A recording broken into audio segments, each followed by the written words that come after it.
کرے گا، میں نے بھی تیرے لیے ایسا ٹھکانہ تیار کر رکھا ہے۔ وَلَهُمْ عَذَابٌ أَلِيمٌ، دردناک عذاب ہوگا، تو ہوگا اس طرح سے تجھے عذاب دوں گا۔ سر سے لے کر پیر تک 70 تائب دستور چل رہی ہوں گی، چمڑے جلتے جاتے ہوں گے، نئے بنتے جاتے ہوں گے، یہاں سے نیا بن رہا ہے، پیچھے سے اور جل رہا ہے، پھر نیا بن رہا ہے۔ کلما نضجت جلودہم بدلناہم جلود غیرہا لیذوقوا العذاب۔ سر سے لے کر پیر تک 70 تائب دستور چل رہی ہیں، جلتا جاتا ہے، نیا بنتا جاتا ہے۔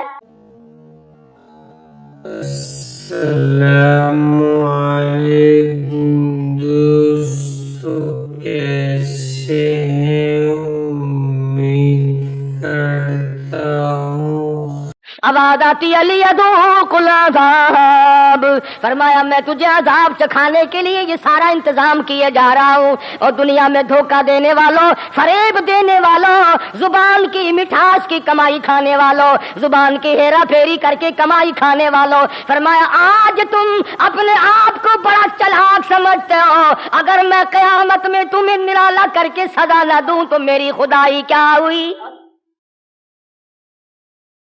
تم جس مخلوق کو دھوکہ دیتے ہو وہ میری مخلوق ہے، جس سے فریب کرتے ہو میرے بندے ہیں، جن کو تباہ کرتے ہو وہ میرے بندے ہیں، جن کی ساتھ بدعمالیاں کرتے ہو وہ ساری میری مخلوق ہے۔ تم کون ہو میرے بندوں کو ستانے والے، میرے بندوں کو تکلیف دینے والے؟ فرمایا یا ایھا الناس، اے لوگوں، اے انسانوں، او آدمیوں، انا خلقناکم من ذکر و انثی، میں نے تمہیں پیدا کیا ایک آدمی سے اور ایک عورت سے۔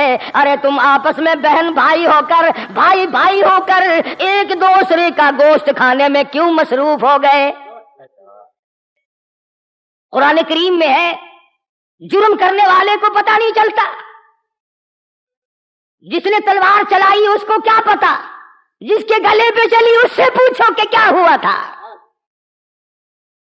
جس نے گولی ماری اس کو کیا پتا، جس کو لگی اس سے پوچھو کہ کیا ہوا تھا، جس کو کانٹے چبونے والے کو کیا پتا، جس کو چبوئے گئے اس کو پتا ہے۔ جن کے تم نے جگر پھاڑے، جن کے تم نے دل توڑے، جن کو تم نے پریشان کیا، ان سے جا کر معلومات کرو کہ تمہاری زندگی کا آخر حاصل کیا بنا تھا۔ قرآن کریم میں ہے پروردگار عالم ان بچیوں سے پوچھیں گے جن کو لوگوں نے زندہ درگور کیا تھا، زندہ دفن کیا کرتے تھے، بِأَيِّ ذَنبٍ قُتِلَتْ وَإِذَا الْمَوْءُودَةُ سُئِلَتْ بِأَيِّ ذَنبٍ قُتِلَتْ۔ رب العالمین فرماتے ہیں میں لڑکیوں سے پوچھوں گا تمہیں کس نے مارا، کس جرم میں تمہیں قتل کیا گیا؟ سمجھنے والی بات عرض کر دوں، روح المعانی میں ہے کہ یہ عجیب بات ہے، معصوم بچیوں کو باپ نے، رشتہ داروں نے دفن کیا اور اللہ پاک پوچھتے لڑکی سے ہے۔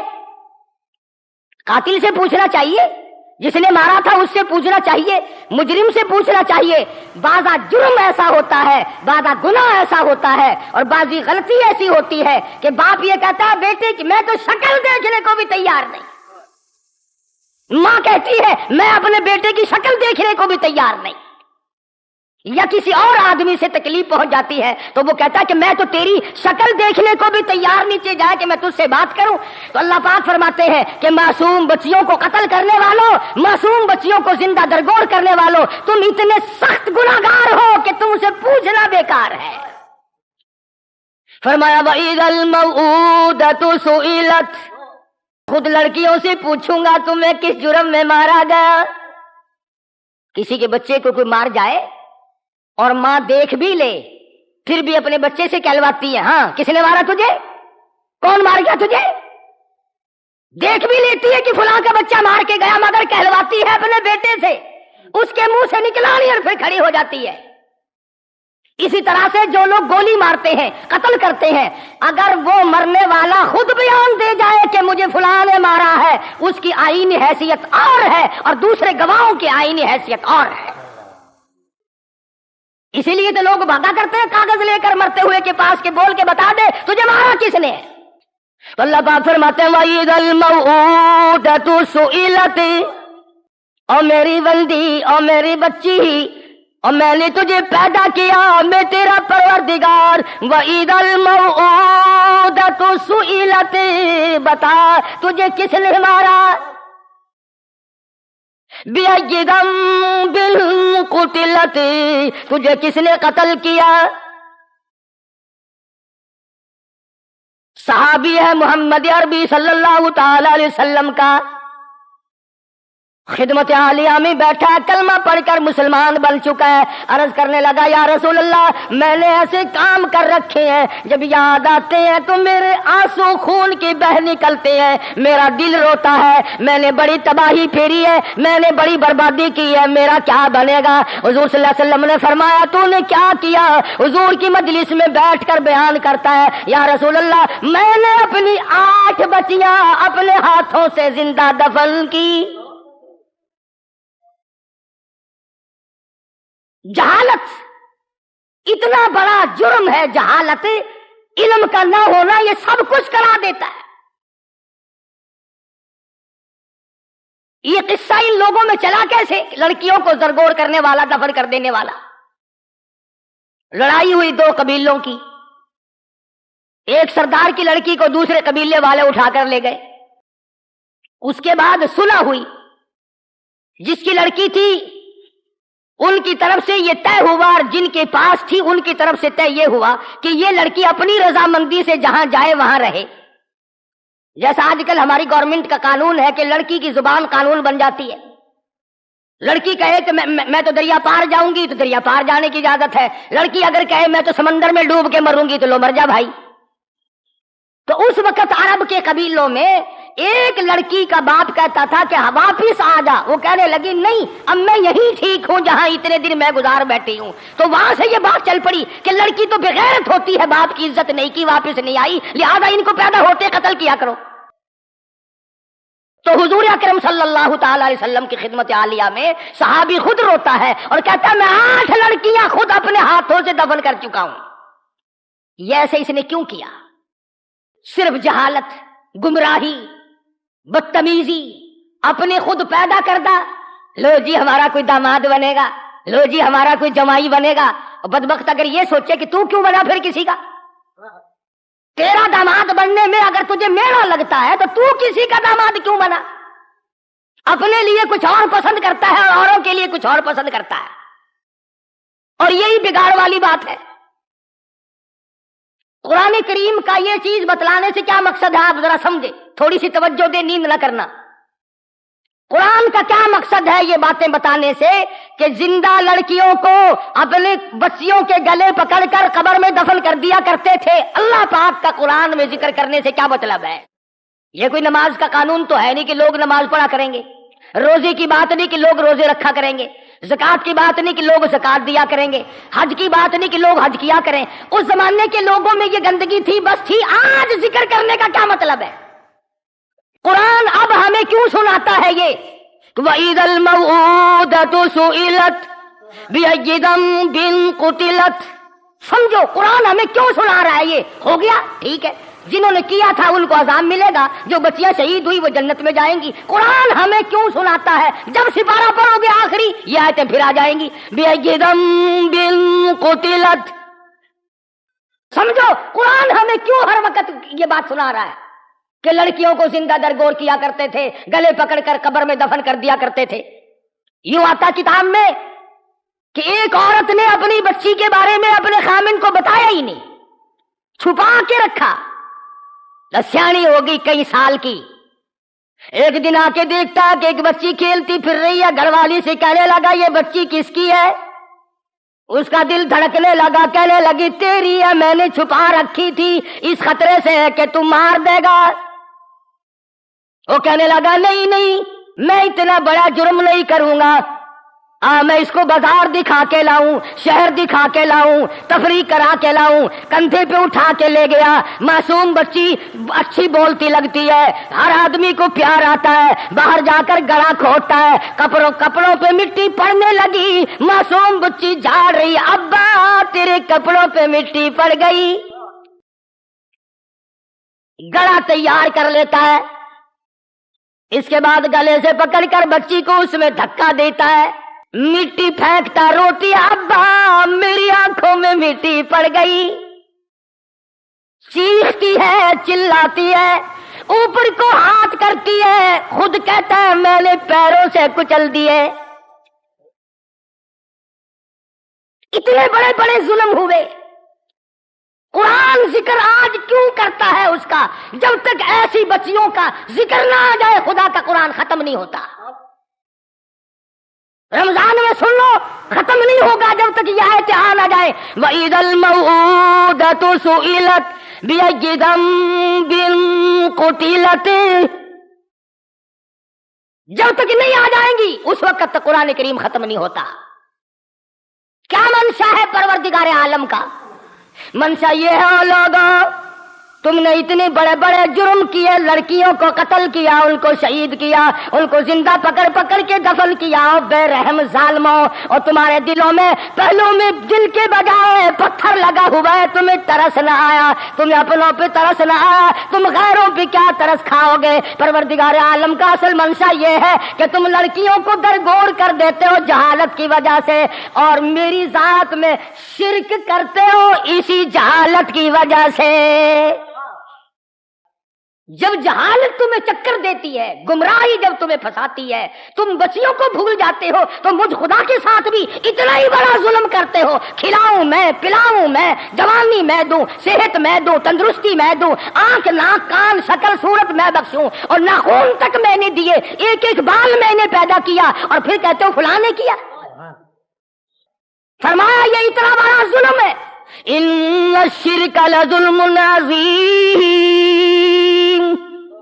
فرمایا شرک بہت بڑا ظلم ہے۔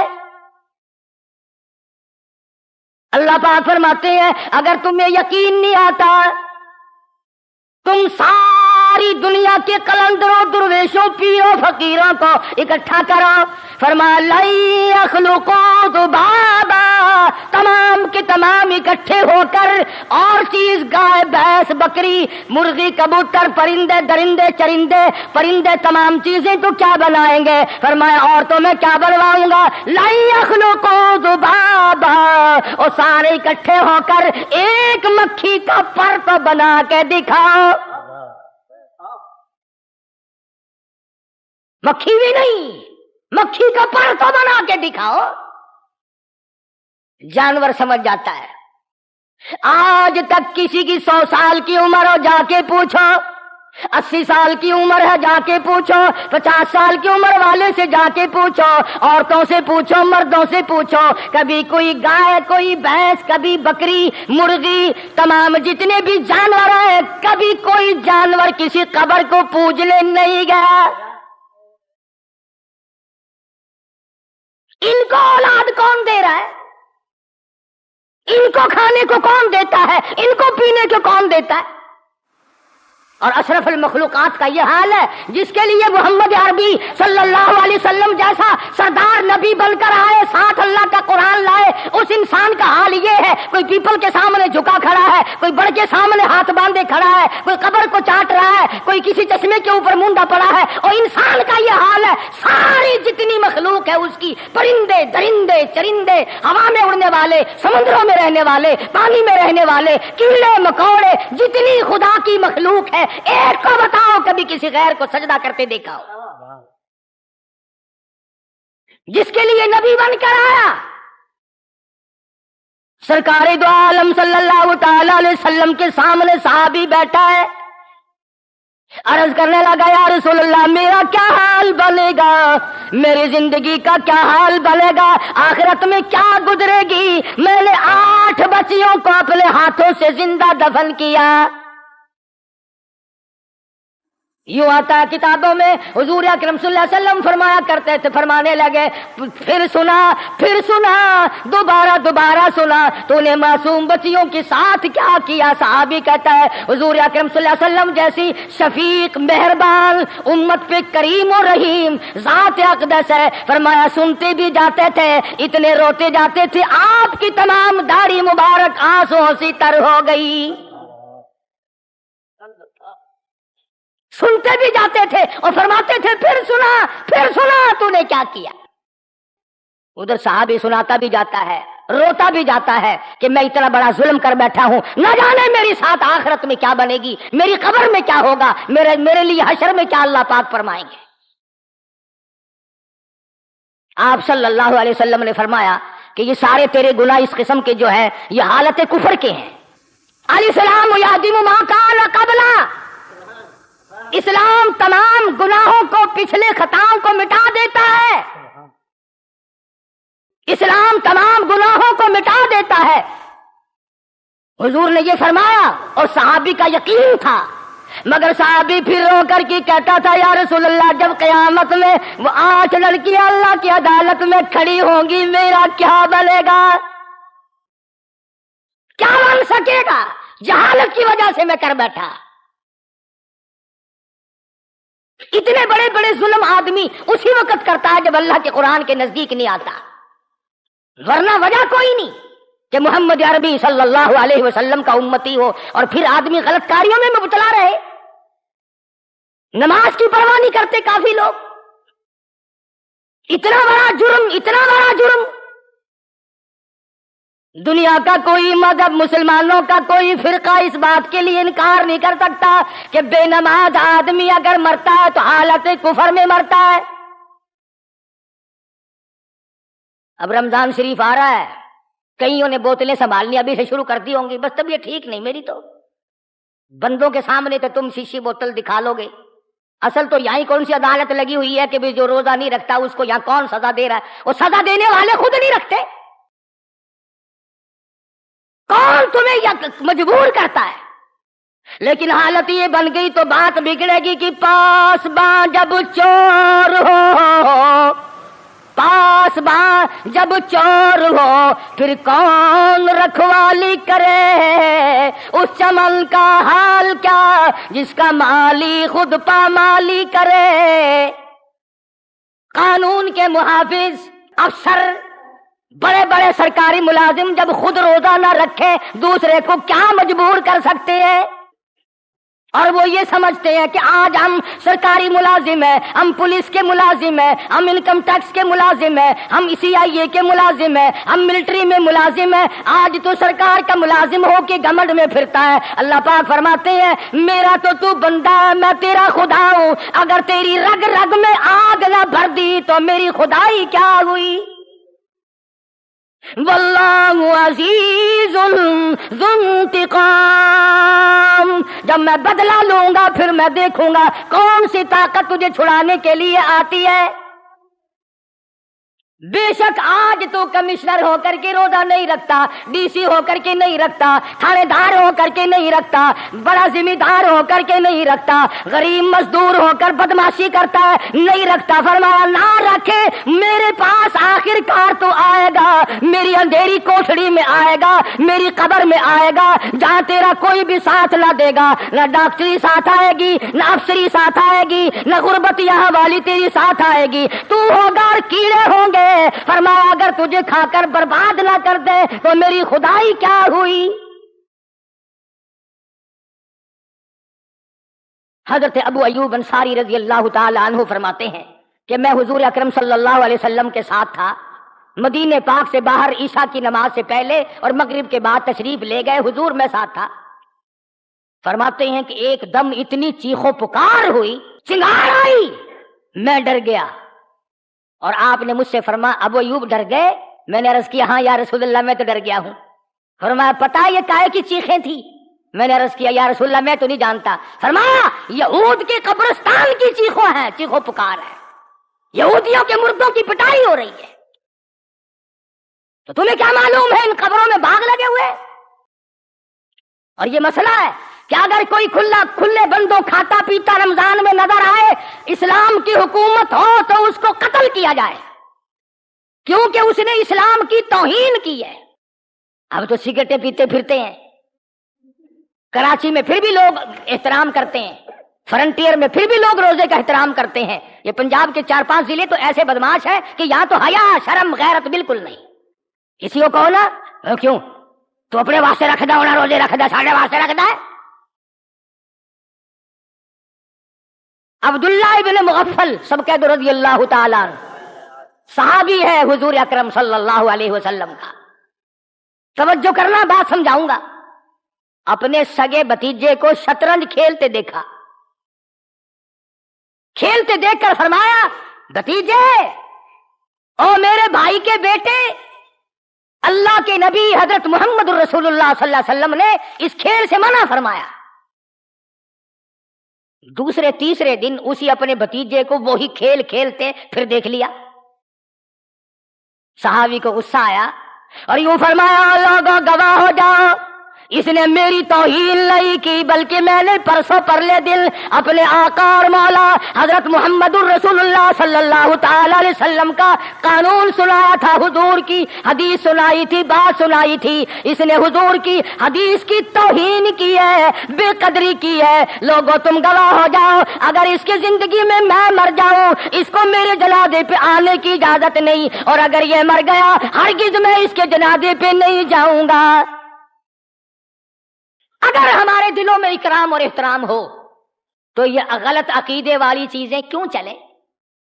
یہ جو دنیا کو ٹھگ رہے ہیں یہ بدماش لوگ غلط عقیدے والے، آج فلاں جگہ عورت مرد بھاگے پھر رہے، آج فلاں جگہ بھاگے پھر رہے، نماز کی پرواہ نہیں، روزے کی کوئی پرواہ نہیں، قرآن کی کوئی پرواہ نہیں۔ چکر تو لگانا رمضان میں مسجدوں میں تراویحوں میں قرآن سننے والے کتنے لوگ تمہیں کھڑے دکھائی دیں گے؟ فلم میں کتنے ملیں گے اور مسجد میں کتنے ملیں گے؟ سینما میں کتنے اور قرآن سننے کے لیے تراویحوں میں کتنے؟ اور ثواب سمجھ کر سنتے نہیں، بڑا عذاب سمجھتے ہیں۔ کئی لوگ علم ترا کیف سے گزارا کرنے کو بڑا اچھا سمجھتے، او جی جلدی فارغ ہو جاتے ہیں ذرا، اور تو کوئی بات نہیں، قرآن کریم ذرا لمبا ہے، علم ترا کیف سے سورتیں پڑھ کر کے سو جائے آدمی جلدی فارغ ہو جاتا ہے۔ پھر یہ گوشت کیوں پکاتے ہو، پھر یہ دال سبزی کیوں پکاتے ہو؟ چٹنی سے آدمی رگڑ کے فٹافٹ کھا کے فارغ نہیں ہو جاتا؟ شرم نہیں آتی گوشت کھاتے ہوئے ڈوب کے نہیں مرا جاتا؟ وہاں سے جا کے لاؤ، پھر اسے چاقو سے ٹھیک کرو، پھر اسے دہی میں ابالو، اور پھر گھی میں پیاز میں بھونو، پھر شوربہ پکاؤ، پھر مرچ مسالہ بالکل صحیح ہونا چاہیے، پھر چودھری صاحب چارپائی پہ بیٹھیں گے، پھر ہاتھ دھلاؤ، پھر پلیٹ میں سامنے رکھو۔ اتنا بڑا بکھیڑا کیوں کرتا ہے؟ مرچ منہ میں دیر پانی پیا اور ایک طرف ہو گیا۔ کھانے کے معاملے میں تو کتنا چلاک اور ایمان کے معاملے میں کتنا بدتمیزی کرتا ہے کہ جانم طرح کیب سے جلدی چھٹی ہو جاتی ہے۔ اللہ پاک کے نبی نے ارشاد فرمایا، میدان حشر میں اتنی بڑی بربادی کے دن بھی کچھ لوگ عرش عظیم کے نیچے بیٹھے ہوئے دعوت کھا رہے ہوں گے۔ بدر میدان حشر کی بربادی ہے، اتنی بڑی بربادی ہے، زمین تانبے کی بن گئی، تمام خلقت اتنی پریشان ہے، ہر آدمی اپنے اپنے پسینوں میں، کوئی گھٹنے تک، کوئی ناپ دلنی تک، کوئی سینے تک، کوئی گلے تک، کوئی سر سے اوپر تک اپنے پسینے میں خود ڈوبا ہوا ہے۔ اس دن اللہ کے عرش کے نیچے کچھ آدمی کھانا کھا رہے ہیں، دسترخوان لگا ہوا ہے، فرشتے کھلا رہے ہیں، تو یہ برباد ہونے والے کہیں گے، یا اللہ یہ کون ہے؟ یہ داڑھیوں والے دکھائی دیں، یہ کون ہے؟ یہ ان کے تو داڑھی ہے، ہم دنیا میں ان سے بڑے چلا کرتے تھے، بڑی نفرت کیا کرتے تھے، داڑھی والے کو دیکھ کر ہم تو ان کی گواہی کو معتبر نہیں سمجھا کرتے تھے، ہم تو رشتہ ناتا بھی دیتے ہوئے گھبرایا کرتے تھے کہ داڑھی والے بابے لکی میں نہیں ہے۔ اب بات آئے گی، تمہیں معلوم ہونا چاہیے، تم حرام دن میں کھایا کرتے تھے، یہ روزہ رکھا کرتے تھے، تم رات کو سویا کرتے تھے، یہ تراویحوں میں میرا قرآن سنا کرتے تھے یا پڑھا کرتے تھے، انہوں نے ساری زندگی میرے قرآن کا، رمضان کا احترام کیا۔ آج قیامت کے دن میں خدا ان کا میزبان ہوں، یہ میرے مہمان ہیں، آج میں نے ان کی پہلی دعوت کی ہے۔ کئی لوگ کوشش تو کریں گے اور جی یہ دسترخوان جھاڑ دیں، ناراض پڑے ہو دسترخوان جھاڑ دیں، پانی وانی پکڑا دیں ان کو، لگا پڑے ہٹو، فرشتے آج اس کام کے لیے تیار کھڑے ہیں، آج تمہاری کوئی ضرورت نہیں، قریب آنے کی کوشش تو کریں گے۔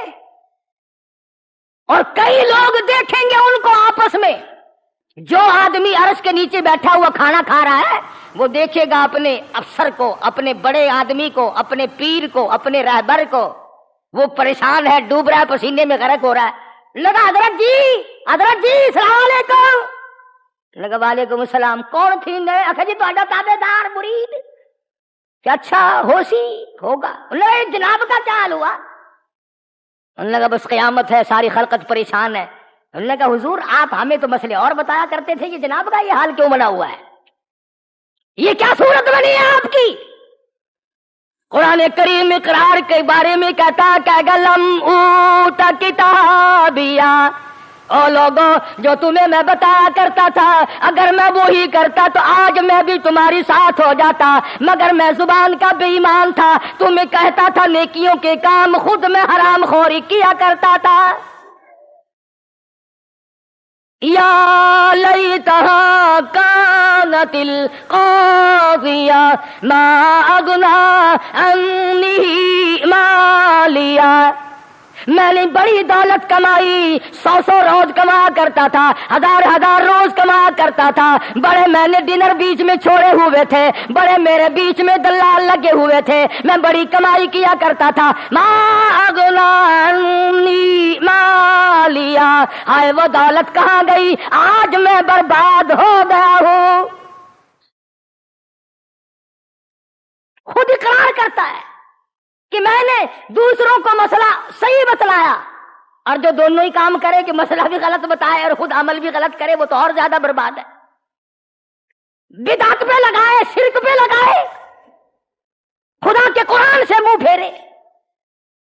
ابھی اس ہفتے میں شہباز خان قلندر بزرگ گزرے ہیں سیمن شریف میں، مجھے تو ان کی کوئی صحیح تاریخ معلوم نہیں، نہ میرے ہاتھ کوئی کتاب آئی ہے جس سے میں معلومات کروں، بس لوگوں نے بنا رکھی ہے کہ صاحب اتنی ساری عورتیں شہباز خان قلندر کے پاس گئی کہ کیوں آئی ہو، کہ جی اولاد نہیں، کہ پان کھا رہے تھے قلندر صاحب، بھلے اس زمانے میں پان تھے بھی صحیح، کیونکہ پان کھا رہے تھے قلندر صاحب کہ سب کو یوں منہ میں انگلی ڈال ڈال کر اپنا تھوک عورتوں کے منہ میں دے دیا، یوں سب کے منہ میں ڈال دیا، وہ پان کی گلوری جو تھی وہ نکال نکال کر چھا لیا، پان چبا ہوا تھوک سب کے منہ میں ڈال دیا، کیونکہ ایک عورت کے منہ میں ڈالا نا اس نے نفرت کی، پرے کو منہ کر کے اس نے تھوک دیا۔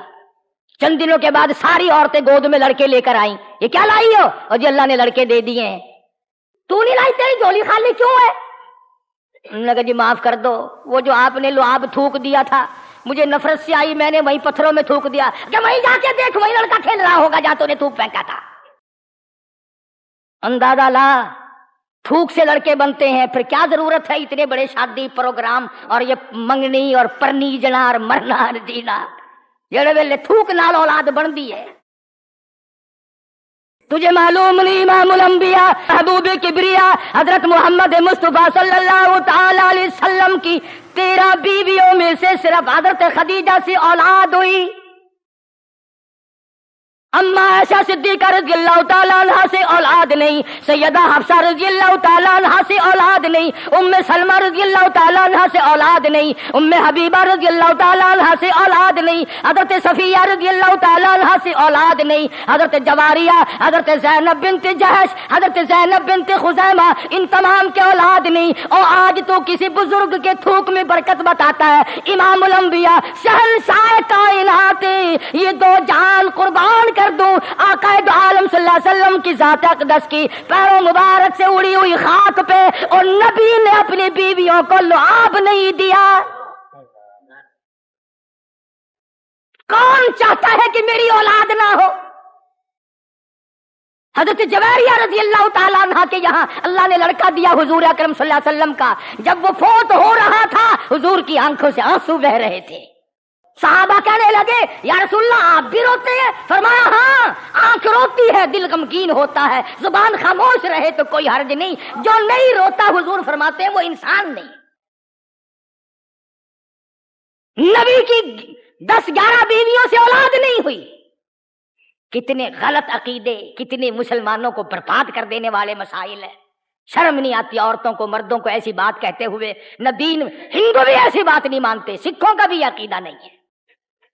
اس لیے یہ باتیں کرتا ہوں، کل قیامت میں بربادی سے بچ جا